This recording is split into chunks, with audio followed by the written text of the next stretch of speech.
राधा गोविंद भगवान के चरणार बिंदों का ध्यान करता हुआ आगामी विजया एकादशी की कुछ जानकारियाँ आपको आज ही बताने जा रहा हूँ। विजया एकादशी का क्या महत्व है, इसको क्यों करना चाहिए और किन किन व्यक्तियों को तो करना ही चाहिए।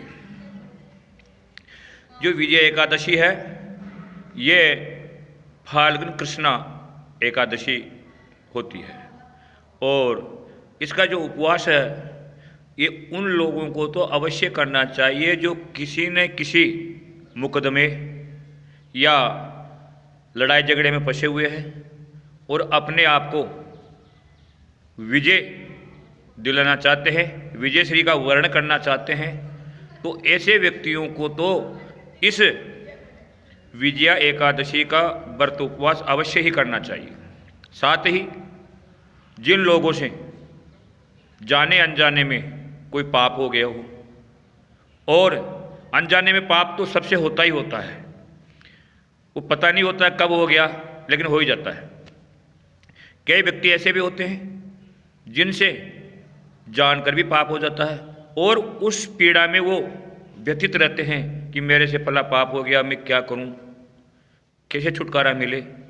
तो ऐसे व्यक्तियों को इस विजया एकादशी का व्रत उपवास कर लेना चाहिए, क्योंकि विजया एकादशी का जो स्वभाव है ना वो पापों का नष्ट कर देने वाला है। ये पुराने यानी जन्म जन्मांतर के जो पाप हैं उनका भी शमन करती है और इस जन्म के जो नए पाप हैं उनका भी शमन करती है।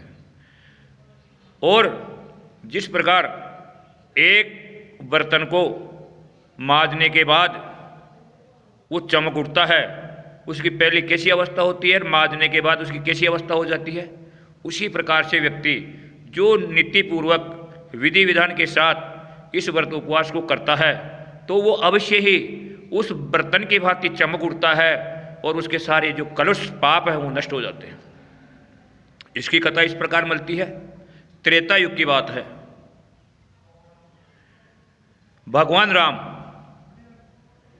उनको वनवास लगा, वनवास में वो पंचवटी में जाकर के निवास करते हैं और निवास करते समय रावण भगवती सीता का हरण कर लेता है और भगवान राम और लक्ष्मण बड़े दुखी होते हैं और दुखी होकर के वन के अंदर नाना प्रकार का विलाप करते हुए जानकी जी को ढूंढते हैं। कुछ आगे बढ़ते हैं तो जटायु राज उनको मिलते हैं। जटायु ने रावण से मुकाबला किया था सीता को छुड़ाने के लिए, लेकिन रावण ने उनके पंख काट दिए, इसलिए वो घायल अवस्था में मरणासन पर भगवान राम का चिंतन करते हुए लेटे हुए थे। उनकी ये दशा देख करके भगवान राम के आंखों में आंसू आ गए और उन जटायु के द्वारा ये पता लगा भगवान को कि रावण ने सीता का हरण किया है। ये सब कुछ जानने के बाद जटायु को परम पद प्रदान किया और ये कहा कि आप स्वर्ग में जाकर के मेरे पिता के मत बताना कि आपकी पुत्र वधू का हरण हो गया है। ये काम तो स्वयं रावण ही वहाँ पहुँच करके मेरे पिता को बताएगा, आपको मेरे पिता को इस बारे में कुछ नहीं बताना है।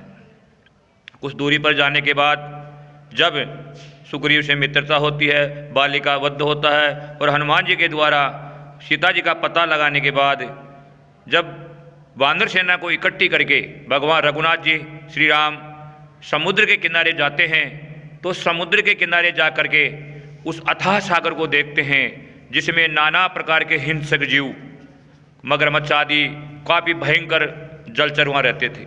उसको देख करके लक्ष्मण से कहते हैं भगवान राम कि हे लक्ष्मण, इस जो अथाह समुद्र है नाना प्रकार के हिंसक जानवरों से भरा हुआ है, इसको किस प्रकार अपन पार कर पाएंगे। तब लक्ष्मण जी कहते हैं कि हे कृपा निधान, हे करुणा के सागर, आप मेरे को क्या पूछते हैं, आपको सब पता है, आपसे क्या छिपा हुआ है। आप यहाँ से आधा योजन दूरी पर एक कुमारी नाम का द्वीप है और उस द्वीप के ऊपर जो वक्दालभ्य ऋषि है उनका आश्रम है। ये वक्दालभ्य जो ऋषि थे ये बड़े त्रिकालज्ञ और धर्मनिष्ठ थे। ये अपनी भक्ति के आधार पर देवताओं को भी अपने अधीन रखते थे। ऐसा जान करके भगवान राम वक्दालव्य ऋषि के आश्रम जाते हैं और पूछते हैं, एक सामान्य मानव की तरह वक्दालव्य ऋषि ने भगवान राम के साथ व्यवहार किया और पूछते हैं कि हे राम, आपका यहाँ कैसे आगमन हुआ। तब उन्होंने अपनी सारी घटना बताई और उन्होंने भगवान राम को बताया कि आपके लिए कोई भी काम दुर्लभ नहीं है, लेकिन फिर भी आप जो है जन कल्याण के लिए एवं मर्यादा का पाठ पढ़ाने के लिए इस धरती पर आए हैं, तो आप जो विश्वकर्मा के पुत्र हैं वो आपकी सेना में नल नील के रूप में उपस्थित है। उनके द्वारा आप सेतु का निर्माण करवा करके आगे बढ़ सकते हैं और विजयश्री का वर्णन कर सकते हैं। साथ ही जब भगवान राम को वक्दालव्य के ऋषि के द्वारा इस एकादशी के बारे में बताया कि हे राम, अगर आपको रावण को जीतना ही है तो आपको फाल्गुन कृष्णा जो विजय एकादशी है उसका विधि विधान के साथ व्रत करना चाहिए, उपवास करना चाहिए अपने सेना के साथ। भगवान राम वापिस आकर के समुद्र के किनारे पर इस विजय एकादशी का बड़े विधि विधान के साथ दशमी के रोज एक समय व्रत भोजन किया और कलश स्थापन किया। कलश के ऊपर भगवान नारायण की मूर्ति स्थापित की और उस कलश के सम्मुख बैठ करके निरंतर दिन और रात अहोनिश भगवान का चिंतन स्मरण करते रहे और द्वादशी के रोज पुनः शौच आदि क्रियाओं से, दैनिक क्रियाओं से निवृत्त होकर के ब्राह्मणों को भोजन करा करके फिर पारणा किया। इस एकादशी के प्रभाव से रावण मारा गया और भगवती जगजननी सीता का भगवान राम ने वापिस वर्णन किया। तो इस प्रकार इस एकादशी का जो श्रद्धा पूर्वक विधि विधान के साथ व्रत उपवास करता है, व्रत उपवास में बड़े मार्मिक चीज आती है, एक वो बहुत जरूरी है करना, क्योंकि उसको किए बिना व्रत एकादशी का पंगु रहता है। पंगु मानी लंगड़ा।